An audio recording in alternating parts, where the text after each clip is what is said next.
Episode number 15. Aubrey, thanks for hopping on.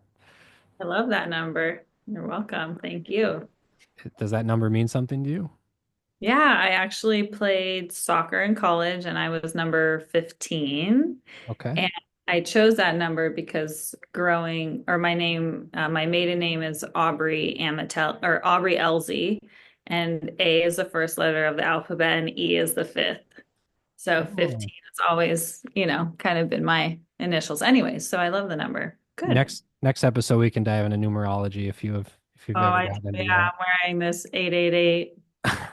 Oh, I have 444 on my wrist, so oh man, numerology is my fave. that's right up my alley. We're definitely gonna have to do an episode on that. Yeah. Well, I'll kind of describe why we're here. Aubrey was in Costa Rica with me. She was part of my journey and is part of my journey going forward. She was kind enough to give us some time today to tell us her story. So I'm just gonna begin by asking you, what was your journey before Costa Rica? How'd you get there? Oof. The journey was 39 years and 364 days. I actually landed at Rhythmia on my 40th birthday. So it was a present to myself. Mental health has been really important to me over since I actually started my company in 2022. Shortly after I started my company, I stopped drinking alcohol. I had a really fun, wild night out with my friends for someone's birthday, and then just didn't feel good. Kind of got in trouble. And then didn't feel good for like 2 or 3 days, and I was like, I can't launch a company and be a mom and do all of these things if I'm out of commission for a couple days after drinking. And then shortly after that wild birthday out, I actually had ketamine therapy pre-scheduled. So it was something that I'd been really interested in. I'd been in talk therapy for a few years before after my divorce. And so I went I had ketamine therapy planned, and my ketamine therapist at the time said this, which we've probably heard at Rhythmia, right? Like when Mother Aya knows that we're coming, a lot of things come out before you even sit with ayahuasca. The same was with ketamine. It's like your subconscious knows what you need to look at and face prior to you even realizing it. So I feel like I overdid it on that night of drinking so that I had like this really big epiphany coming into my first ketamine therapy session. And during that session, it actually, ketamine brought up all of these memories of drinking throughout my adult life since I drank, and they weren't good ones, right? And so it was all these memories coming up that you would stuff down and you would never want to look at again. And ketamine brought them up, and it like I faced all of them, and then I almost like changed the brain waves where alcohol to me is like touching a stove. Why would I ever do that? Why would I ever drink again if all of these bad things have happened as opposed, from drinking? It's just like, and I immediately, snapped. And ever since that session, I haven't drank alcohol. But I saw the power of that medicine. And I've just been, looking into learning about psilocybin and other medicines. And ayahuasca has always been on the list, but one that I just didn't feel like I was ready for or called to. Yeah. Um, and then a couple months before my 40th birthday, I had, a medical emergency that happened, and I had to go into surgery. And it was very traumatic 3 months for me, just figuring out what the issue was and how to take care of it. It ended up being life-threatening, and everything's fine. I'm sitting here today, but after the surgery, I like felt immediately called to Mother Aya. Like I just knew like I was ready. I was ready to understand. I've been doing so well, not drinking, growing this company, being, my mental health is like the top priority. And I still have this really scary unexpected medical issue come up that's super traumatizing. And I'm dealing with it all by myself as a single mom. And like I'm like, why? I want to know why. What's going on? Like I'm doing so good, Yeah. and so Right. like that's really why I was called to ayahuasca like immediately after surgery, and then I found rhythmia, and then showed up on my 40th birthday. When you say that you were doing some ketamine treatments, how many did you do before going to Costa Rica? So that I started the ketamine therapy in 2023. And so typically you do six sittings within like 3 or 4 months. So I did that. I actually did three and then I waited a little, but I did ketamine therapy 6 times. Okay. How long did you, how long was it before you did ayahuasca? Was that year prior then? Did you say 2023? I apologize. Maybe I missed that. So Rhythmia was my first time ever with ayahuasca. What with the ketamine, how many months prior? Oh, I the last time I did ketamine there was maybe like a year before Rhythmia. Okay. Mhm. Do you think that that at all prepared you for what you experienced in Costa Rica, or was it something completely different? Ketamine is a shorter journey, right? It's about 2 to 3 hours. But I did have an ego death. I did go back to my childhood home. I lost, that control. My subconscious like took over. And so, yeah, I knew ayahuasca was different, but I have had experience with medicine kind of taking me to that back to my childhood trauma and those experiences. So I guess similar but Okay. different. The Yeah. ketamine was one-on-one where this was a group setting, which I learned after that I'm an empath through that one session we had at Rhythmia. Yeah. And I was able to go deeper in the ketamine therapy in the medicine, deeper than I was when I sat with ayahuasca. All of my epiphanies with ayahuasca came either after we left the group setting and I was like on my way home, or when I was private alone by myself, outside on a hammock. Gotcha. Gotcha. And when you say empath, I think we talked about that a little bit in Costa Rica. When somebody discusses their feelings, you take on, or their situations, you take on what they have. Am I right? Am I understanding that correctly? Yeah, so it wasn't until like the day of our Yahe night that we learned about empaths. And prior to that, I had had beautiful experiences with Mother Aya, but I just didn't go deep. I wasn't seeing the octopuses or Right. sitting with Right. people or going into outer space. It was a different type of healing, but not one that I experienced like with ketamine either. And then when we sat at that session at Rhythmia, and empaths essentially, it comes from very early abandonment trauma, abandonment wounds from when you're a very young child. Yeah. And so when you are abandoned at a very young age, and you learn to gravitate, yes, to whoever you're with, you want to get that attention from them, and so you kind of change your personality to be with who you're with, and so you're constantly taking in energies of the people around you, where I didn't really know that, but when they were explaining that piece at Rhythmia, like I just started in the middle of class like crying because I finally understood myself. I Yeah. understood who I had become, which is Rhythmia's very first question. And it took me till that day to figure out who I'd become. And so they also said in that session that empaths have a hard time really going deep with ayahuasca because of all the energies around us. And that made me realize like that. I also was like, yeah, no wonder I'm not going like super deep. So that was also a really great nugget for me to kind of seclude myself on the Yahe night and see what could happen.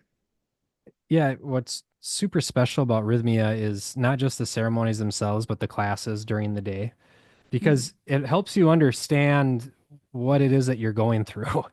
It kind of puts some different pieces together that help explain maybe what your experience is that previous night. And they kind of gave us that introduction on the first day before going to the ceremony of Jerry's story and kind of what to expect.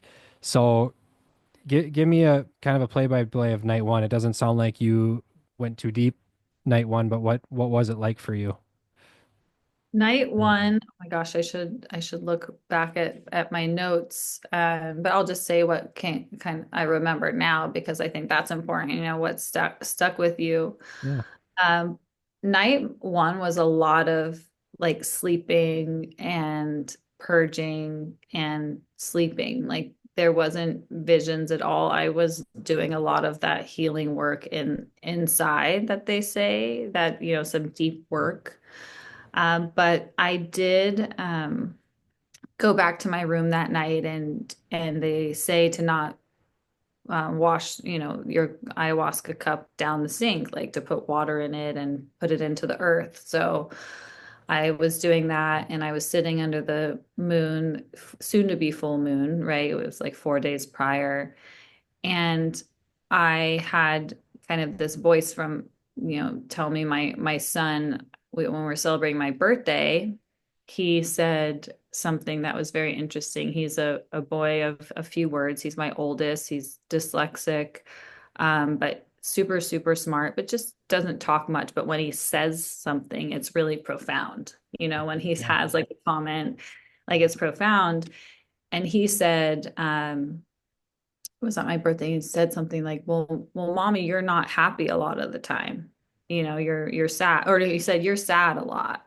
And I don't think I come across like that. Like I'm very happy at my job, but I guess with my children, I show them my emotion. I talk about my emotion, and it has been, hard years, right? And so that really came in, I kind of brushed, I at that time I was like, no, I'm not sad. But then that moment came into me that night and I was like, oh my goodness, like I need to find the joy in life again. And so that was kind of my bigger epiphany on night one, is like where is that missing and how can I change? And I think that was a goal of mine throughout the rest of the week.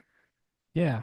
And when you had said that your subconscious, when something happens subconsciously, and this was before your ketamine high, or experiment, I should say, you were addressing some of those things in your subconscious. For me, on night one, my mother was in the hospital the week prior to arrhythmia, and my night was, okay, what's my life going to be like when my parents die? Because am still lucky enough to have both of my parents. So part of me, and what's funny is when I had gone through that experience on night one, I was just thinking to myself, without thinking about the whole hospital part of it, I was thinking to myself, okay, this is actually pretty good that I go through this scenario and do a play-by-play of my life after they pass. I later realized when I called my mother about 2 days later and I told her about it. She goes, well, it's probably because I was in the hospital. And Oh, you it, didn't know she was in the hospital, or it, you? I did, but I just, she was home by the time I left for Costa Rica, Yeah. so I had just brushed it off like it wasn't okay, it's done with, we're moving on now. Mhm. And it's it's funny that part of our journey is the people that we talked to while we're there, like when you're saying your son was mentioning something about you that maybe you didn't realize is, Yeah. and then for the rest of the week, it maybe you can tell me at night too, was that something that you were addressing was maybe your joy in life?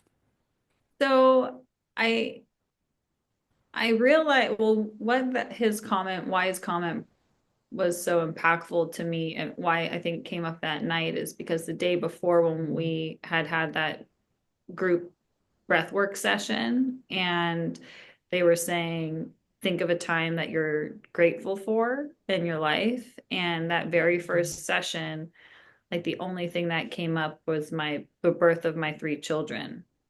And I shared that night with the group out loud, which was like, I can't believe I was racking my brain during breath work on other moments that I'm grateful for, and I couldn't find a single one. Like it was just like the birth of my kids, which is like the most grateful moment. Yeah. And I couldn't find anything. And I'm like, why? Like, why? Why can't I find anything? And then that came up in Aya and, with Mother Aya. And it was just like, oh my gosh, like I'm lost. I'm like, I'm sad. Why am I sad? And maybe that's why I can't find this gratitude. But night two was more about feminine energy for me. Hmm. It wasn't the female night, but it was a really actually night two was like the feminine, but also connecting with my inner child. So I had a very interesting experience with Mother Aya that night. I mentioned I had surgery. It was on my abdomen. And so I have scars. And that night I was laying down and fully coherent. I wasn't sleeping this time, but I knew everything that was going on around me. I could hear people and I was like, why am I not going to outer space? But Yeah. okay. But then all of a sudden my hand started to move. And then like my hand would go to like touch a scar and it would like rub the scar and push the scar. And then it would like go up to my heart. Oh, and then it would You're good. like hold my heart, and then my other hand would move. And I felt like it was like she had like strings on my hands and it was like moving it around. But I was coherent enough to be like, okay, I'm going to really, really focus on not moving my hands. I just want to make sure this isn't me, and Yeah. like this Yeah. isn't me doing this. And then like I was focusing so hard on like putting my hands like on my side and just waiting. And then one would like raise up, Yeah. and so I had like healing Mhm. in that moment through physical touch, which is very interesting. And then later on for the rest of the night after that healing session, I looked up at the altar and I saw someone dancing, but what it looked like was this beautiful white woman, like not touching the floor, but kind of elevated around the altar, just with this beautiful white flowing dress moving. And I was so called to that image, and it was definitely Mother Aya. And then so I got up and then I started to dance for like 2 hours around the altar and ended up being someone at Rhythmia who was dancing. But like when I looked originally, it wasn't her, if that makes sense. It was like Mother Aya. But then when I got up there, I was dancing with someone else. But I just felt like I couldn't stop smiling, and it was the happiest I could remember being in many, many years. And Yeah. I was like connected back with this inner child that just danced freely and was so happy. And that was a beautiful night. That was my night too. Speaking of inner child, when I came back, I went back to maybe address some things as a child. Like one example, for instance, is there was this parenting figure in my family that had always let me down. Like, let's go play baseball, and then he wouldn't be there. And I have always looked up to this person, and I had always admired him, and I was always let down a lot whenever he would ditch me, essentially, right? And when I got back, I was thinking to myself, "Oh my gosh, I have to call him and like we'll hang out and we'll talk and it'll be really fun."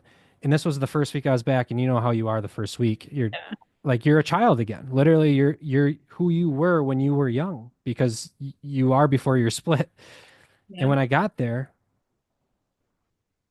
I was so disappointed Hmm.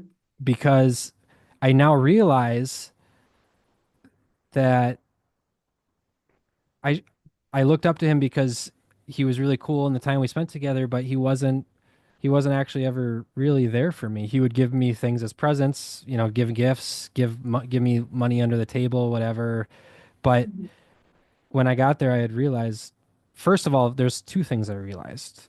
One is he always ditched me, and he's still going to ditch me to this day. Like if he says, "Let's go to a baseball game," I'm not going to say yes anymore because he never shows up.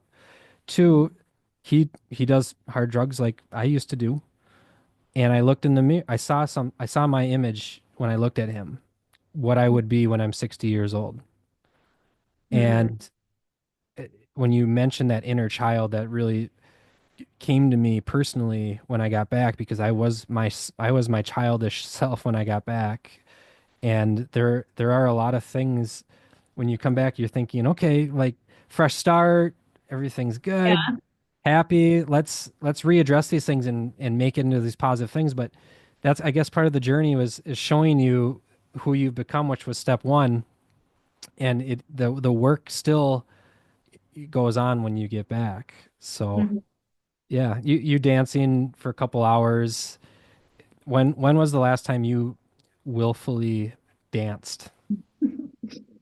I had dance maybe a month prior. I went out to San Francisco and I was with a friend and we were dancing all night. But prior to that, I actually hadn't danced since Burning Man. So, since but even at Burning Man, when I'm there, I am my feminine self. I Yeah. don't have a job or kids to take care of. It's kind of how we are at Rhythmia, where we really get to get back to our inner child and like the true essence of who we are because we don't have those responsibilities. And it's Burning Man to me is very healing in that way. But it wasn't very often. Okay.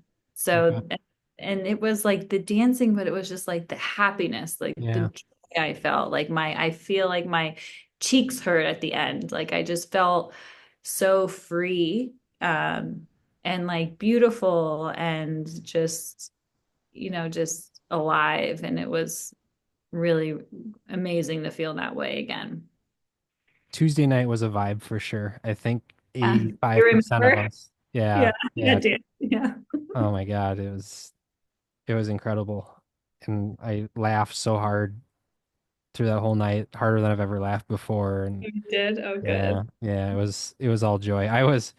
If you remember, I don't know if you do, there was a situation outside, so I was escorted back into the Maloka. Oh, And I I got into the Maloka and I'm laying in my mattress and Steven across from me is whispering these things and I feel like he's right next to me, but he's like far away from me, but I can hear everything he's saying for some reason. And I could not stop laughing. And after about 5 or 10 minutes, they come up to me like, "You need to go outside." And said, "You just sent me in here," you know. So, and then I went back outside. They're like, "All right, go back inside." And I was like, "Oh my God." It was definitely adventurous. And I danced for a little bit, and oh, then good. and then I Yay. got back to my mattress and laughed for until the lights came on, so to speak. I know. That was Yeah, some yeah. amazing ayahuasca. It was Tuesday night was something. I Mhm. can't explain it. So okay, on a night three. So you said you kind of had your feminine night on Tuesday night, but Wednesday night was ladies' night, and I'll preface this by saying what I mean by ladies' night is not ladies drink free, but uh, it's a feminine led. Should we call it a shaman? Yeah, Yeah. shaman. Yeah, and then all female singers, female musicians singing. So it was what they called it rhythmia, the divine feminine. Yes. How did that go for you? That was a beautiful night for me. I went to speak with the shaman before. The first two nights were incredible, but I hadn't gone deep. And this is before I realized I was an empath, right? So I'm like, what's going on? So I spoke to her and I told her why I'd come and the surgery. And of course, the surgery is on like, the abdomen and, the uterus. And so it's a very feminine surgery, in those areas. And so the night was going on and that was all. I just told her why I was here. And, I'm really looking for answers and healing and I laid down on the bed and same as night one, where I was kind of in and out of sleeping, not really purging much. But then I got woken up out of my sleep and the shaman called her, one of her helpers called me over and they laid me on this beautiful bed in front of them. And all the women surrounded me and they asked if they could smoke a special tobacco and blow it on my scars and have these special oils and rub my stomach and chant and do all these prayers for me, which was it was beautiful and a very powerful, like emotional release for me. I was just crying and they were healing and singing these, it's like a private little ceremony, and it was so beautiful to have that feminine energy and that love. And I just feel like I hadn't really been, touched and loved, since my surgery and in that way. I'm a single mom, so I'm just kind of always working and didn't really have time to stop. And at that moment I realized like I hadn't really felt that loving energy and really a healing power in that.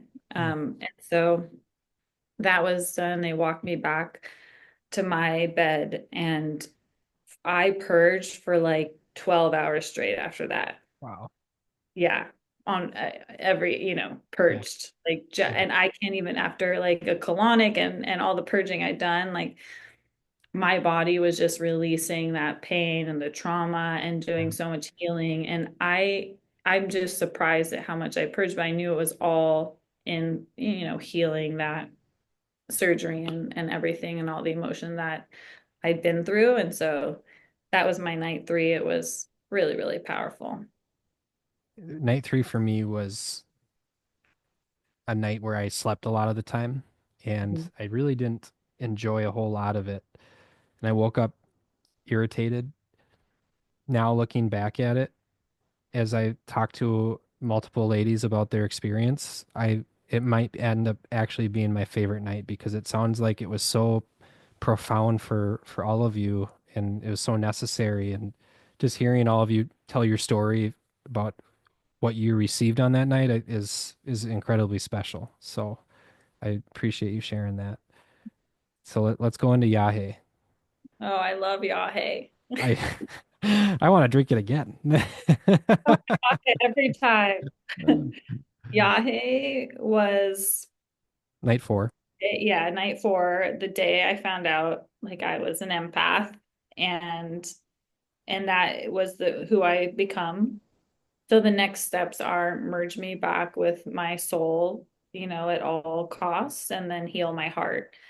And I had both of those two on the Yahe night, where first off, I've never experienced more powerful of a medicine in my life. Yahe is just something else. But I essentially went out to a hammock and was by myself in the hammock and kind of fell asleep, but was having a bunch of visions and didn't feel like I could move, and just there wasn't anything profound. I just really knew I was in the medicine, Yeah. with that. So I finally started to feel good, and I got up and I asked for help from a helper, and she walked me to the bathroom because I felt like I needed to purge, but the bathrooms were full. So I got a bucket, I went on all fours, and I started purging into the bucket. At that time, everything went silent. Like everything went silent, and I heard a voice very clear saying, "This is you're purging your fear of being alone." And that was like so profound, as feeling this abandonment wound when I was young. I realized I had lived my whole entire life afraid, to be alone. And I became this person that was a high achiever, or so that I would get the praise. I wouldn't feel alone. I would get attention from my father because I was good at soccer, or I started a company because it's easy. If you do well, people are going to praise you. And so I had this fear of being alone my entire life, and that also translated to the partners that I would choose, right? I would feel a sense of love. And even if it wasn't the right partner, I had this fear of abandonment. So I would push so hard to stay with that partner, Yeah. even though that they weren't the right person for me. And I knew that very early on, kind of like an anxious attachment. And so I purged that fear, and then I went out and I laid under the moon, which was the most beautiful moon I'd ever seen in my life. Were you outside for Oh, that? oh yeah. Yeah. I was living outside. Lunar eclipse. Yeah. And I'm sitting there laying down and watching the moon like merge, almost like Yeah. our souls merging, Yeah. right? And And I'm watching yeah. this moon merge, and I'm praying to Mother Moon, and I'm saying, I'm no longer afraid to be alone.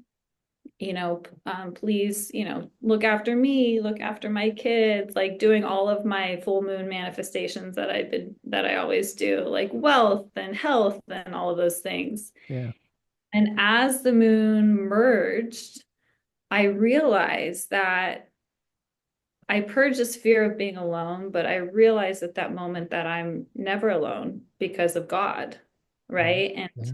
Right. I had I grew up Catholic. I knew what God was, but I never had like this relationship with God. Like I never felt God. Like I never felt it. I believed it because I was told to, but I never experienced God. And I for the first time in my life, like I saw and felt God, and I knew your higher power, right? And I Yeah. knew that I was never going to be alone because I'm being taken care of by God, like, Yeah. and I found God again on that night, which was beautiful. So, I'm in the same boat as you. I grew up Catholic. I went to a Catholic school, me too. and I it almost seems like it detaches you because and not my kids are in Catholic school, so but we talk about God a lot at home here, and I even before Rhythmia, I wanted my kids to have some sort of religious based education just for something, I felt like it was valuable in a lot of ways, right? So, but in my 20s, as I would still preach to my children, like, God, God, God, I wasn't really a believer. And same thing for me as you. On Thursday night, I met God myself, Yeah. and it was it was a crazy conversation. And I Hmm. talk to him every single day now. One Hmm. thing that I've been doing now that the weather's a lot nicer here, and you can make fun of me after saying it, Minnesota. Do I say it weird? Yeah, you Yeah. do. Okay. Okay. Okay. We'll move on.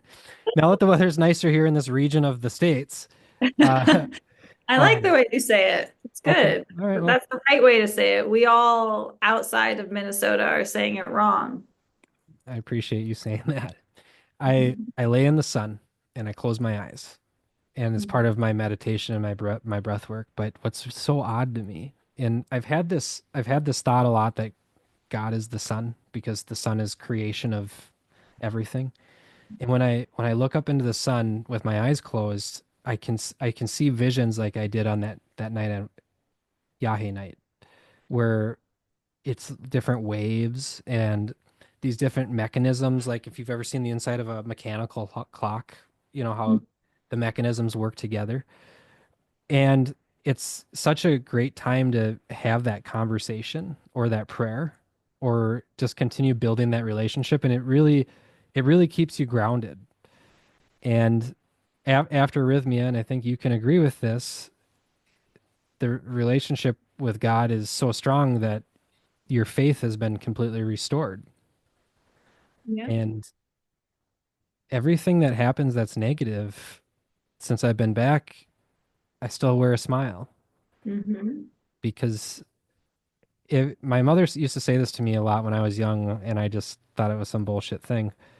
If God is for you, who could be against you? Hmm. Oh, I love. And yeah, and every single difficult situation that I walk into or something that makes me nervous, I now repeat that to myself after that night. And when you say everything went silent and you had that voice, I had something similar where I was deaf for about an hour and I learned the perspective of a deaf person. Wow. And so what I learned was a deaf person doesn't hear other people say negative things about him. And a deaf person doesn't have to hear shitty music. I was going down this checklist and some of it's kind of frivolous and ridiculous, but that was my journey. So I'm not afraid to talk about it. But what you had mentioned earlier, you not maybe having gratitude except for gratitude for your children after having that relationship with God or after reintegrating that relationship with God after Yahweh night, was gratitude now part a foundation of your life going forward? Absolutely. I mean that really healed my heart too in that night. And I practice gratitude, like even going into Rhythmia, I have my gratitude journal and I write 5 things I'm grateful for. It was just interesting on that first night when I was thinking these profound moments of gratitude. What are the moments in your life that you're most grateful for? And Mhm. I could only name those three because they are the most beautiful moments in my life, even though I'm writing small moments down every day. Yeah. That next day in breath work, it was for me, it was like a full circle, like, moment where we had that breath work and the same question was asked, and there was a flood of just dozens and dozens of moments, like a video screen, Mhm. pictures like scrolling through of all of these beautiful moments of my life that I'm like so grateful for. And I had been, healed. Like I could cry. Like it was just I had come in with, on this mental health journey and feeling good, but obviously having a traumatic moment that Aya called me to Rhythmia for. And I then realized like I had work to do. I was sad and I wasn't finding those like gratitude. And my kids could see that. And then that came to me at the first breath work of the week, and the very last breath work of the week I like couldn't the pictures didn't stop, they just Yeah. kept going on and on, and it was just such a beautiful healing moment for me. And just like you, I came back a different person. I no longer am operating like the pre Aubrey who was working 10 to 12 hours a day and on the go and seeking this validation and all of the things that made me who I'd become. And I'm so grateful for her though. I always talk about it like another person. Like I'm grateful for the Aubrey for the first 40 years because I wouldn't Yeah. be here today without her. But I am a completely different person now. And I don't feel anxiety anymore. I'm having a hard time, like you said, you're putting a smile on your face. Like I just lost the emotion of anxiety. Yeah. Like I lost it when I operated in this anxious kind of attachment way. And so, yeah, I see gratitude and I'm just a different person and it's beautiful. And I wouldn't be here without the old Aubrey, but I'm grateful to be in this new chapter of my life because I can't imagine going back to how it was before. Old Aubrey got you to where new Aubrey is, right? Yes, exactly. So like I'm so great. Like that is another gratitude. Like I'm Yeah. so grateful for her, but I'm just Right. like also was so tired and sad and all of these things that I didn't even see. Right. Because you always have to put on this like, or I was putting on this happy face, and now I'm I'm operating in this way where I'm not allowing myself to be tired anymore. I'm finding gratitude, and I also am speaking my truth, which is a new one for me too. Yeah. So yeah. That's so symbolic that that was your 40th. So you're kicking off your 40s with this rebirth. Hmm.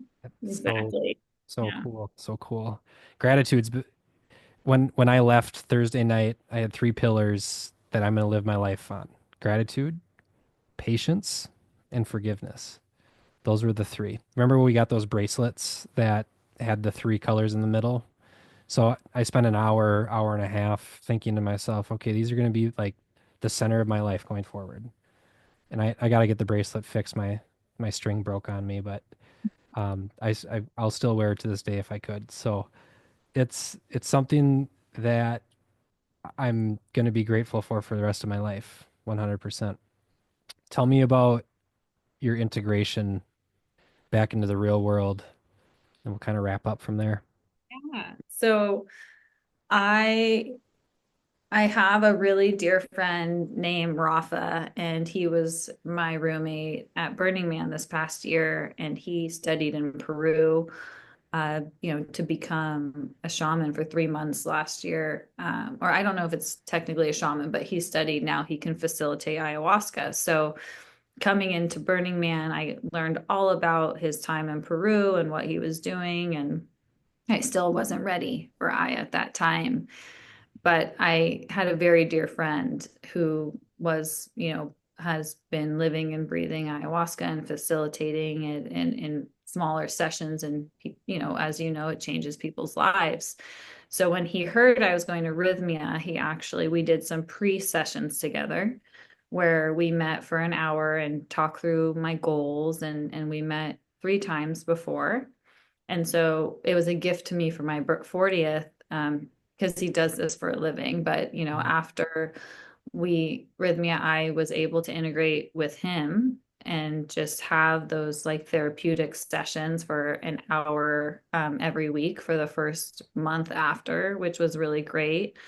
I also was able to integrate with my therapist, who was my ketamine therapy therapist, but we still talk every, couple months. And so I've been meeting with her every other week since Rhythmia because I want to keep it going.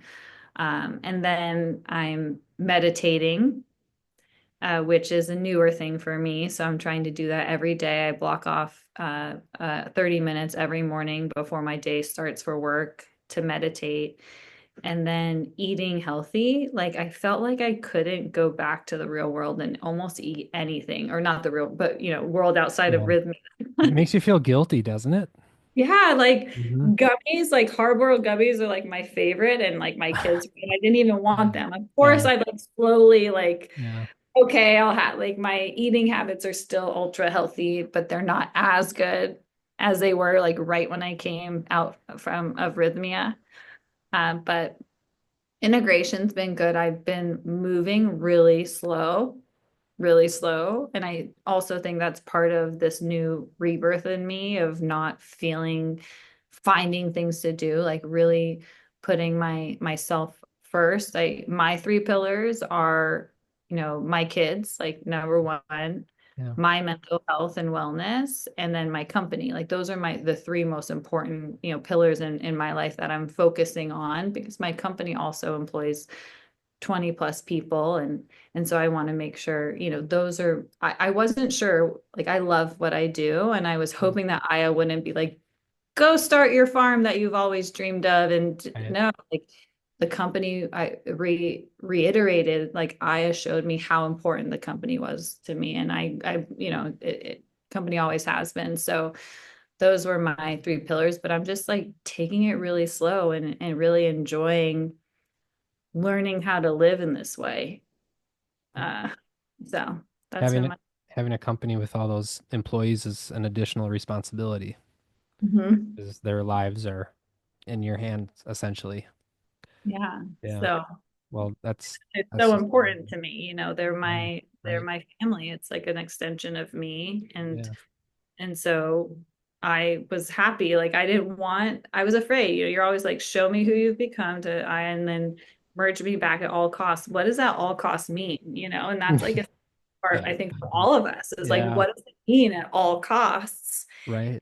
Right. I'm glad, like, the company is the hardest thing I've ever done in my life. It's why I was working so much, right? And all Yeah. of the things, but it's still a pillar that like Mother Aya like told, I was still going to stay as part of my life. So Well, I really appreciate you sharing your story, Aubrey. yeah. And maybe we can do this again sometime in the future. I'd love to have you on again. Yeah, we'll do a numerology call. I love it. I've been doing astrology with Rafi, who is someone I went to high school with. I'm so in over my head, but I really love these different energy things and these numerology things. So my curiosity is piqued for sure. Have you downloaded the pattern? It's an Mm, app. no, no, I have not. If you know the city and state and the exact time of when you were born, Oh, the human design, right? yeah, it's Yeah. called, the app that I like is called the pattern, but it helps you Okay. find what your moon and your sun and all of those are. Well, the last episode with Rafi, he pulled all that up and it's on YouTube. So Okay. Okay. you'll see everything about me in that chart. It's crazy how accurate it is. I don't know. Amazing. But anything you want to plug your company before you get off? Sure. All right. My company is called Pay Rio, and we actually are in the cannabis and alternative medicine and psychedelic space. We do payment processing like Square for dispensaries and other psychedelic businesses. So it's kind of in my wheelhouse, but you can find us on Instagram and I run the Instagram, so it's always fun to chat with people there. I'll put your Yeah. handle in the description as well. Perfect. Just to help you out. Yay. Awesome. Well, thank you so much again for your time. Thank you. Of Talk to you course. soon. All right. Bye. Bye.